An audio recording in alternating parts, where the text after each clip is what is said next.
નગલા ખાધે નર ભલા અન ઓલા પછમ ધરાના પીર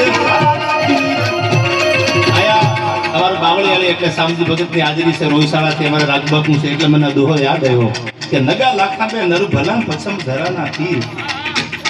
હવે આપણું જો ખારા જળ મીઠા કીધા ને એને હુકી નદીએ ચડાવ્યા નીર જે નદીમાં કોઈ પાણી ન આવતા હોય ફૂકાઈ ગયેલી નદીઓ પડી હોય પણ હાથમાં માળાનો બેરખો લઈને નગા લાખાનો ઠાકર સામે જ્યારે નગા લાખા બાપા બેસી જાય તો હુકી નદીએ પાણી હાલવા માંડે અને ખારા પાણી હોય ત્યાં કદાચ આવીને ઉભા રહી જાય પાણી મીઠા થઈ જાય આવા જ એના જીવનના પરિચય છે એટલે આ દુહામાં કીધું કેવો છે ઠાકર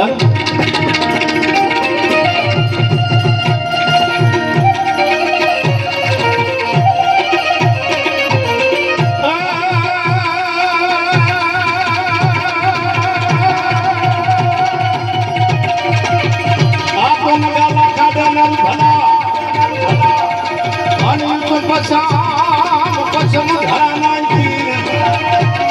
બંગારા મીઠા કીધા